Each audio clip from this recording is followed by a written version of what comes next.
the most common for business valuation is, I would say, corporate divorce is number one. So 5 shareholders, 1 shareholder wants out, and then you go ahead and you value the company based on what you think you would get for the company. And then someone gets bought out, or someone buys someone out, or something to that effect. The next one is, next most likely, is tax planning. So the government says, I'm okay with you transferring your company, but it's got to be at fair market value. So you get an evaluator to come in, do their due diligence, do what's called a reasonable effort. And that's for any sort of tax planning. In order to paper something or to say, I'm doing a transaction at a specific price, I need to know that I'm making a reasonable effort to determine that my price is at market value, or whatever specific term the CRA uses for that purpose. The third most common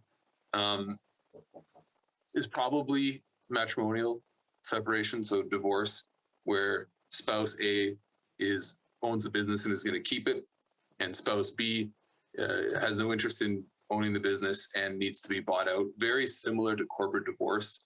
The only real difference there is that in corporate divorce, let's say those 5 partners, they all kind of know the business reasonably well, whereas in matrimonial settlement, or personal divorce, I'm not sure if that's a term you'd use, but one person often knows more, and then the other person knows less, and that's a bit of an issue, because then there can be disagreement and lots of black holes and sort of more fog in that scenario. Then the next most common is prior to sale. Maybe that's not the next most common, but it's probably pretty up there.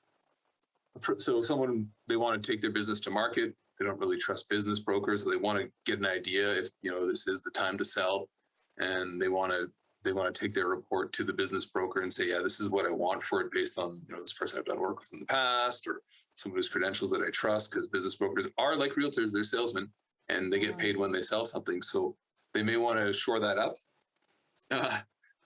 The other side of business brokers is the business broker comes to us and says, my client has an unrealistic expectation about what their business is worth. Can you please do a valuation so that we can list it for a reasonable price? So that's another one, like the sort of pre-sale, but it's more from a different angle.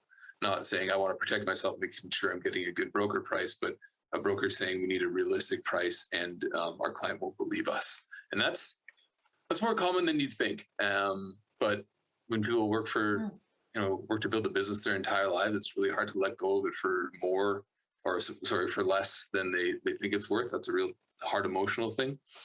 And then the last one I'd say is for financing. Last common. So a bank says, hey, someone just bought a company. I want to lend on it, but I need to know that the value that they paid for it is reasonable, and I want to be able to sue someone if they default on their loan. So I'll get you to write a report. I'll get into your professional liability insurance if so happens. And that's really how a lot of appraisal specialists. That's a lot of the reason why we're hired. So like commercial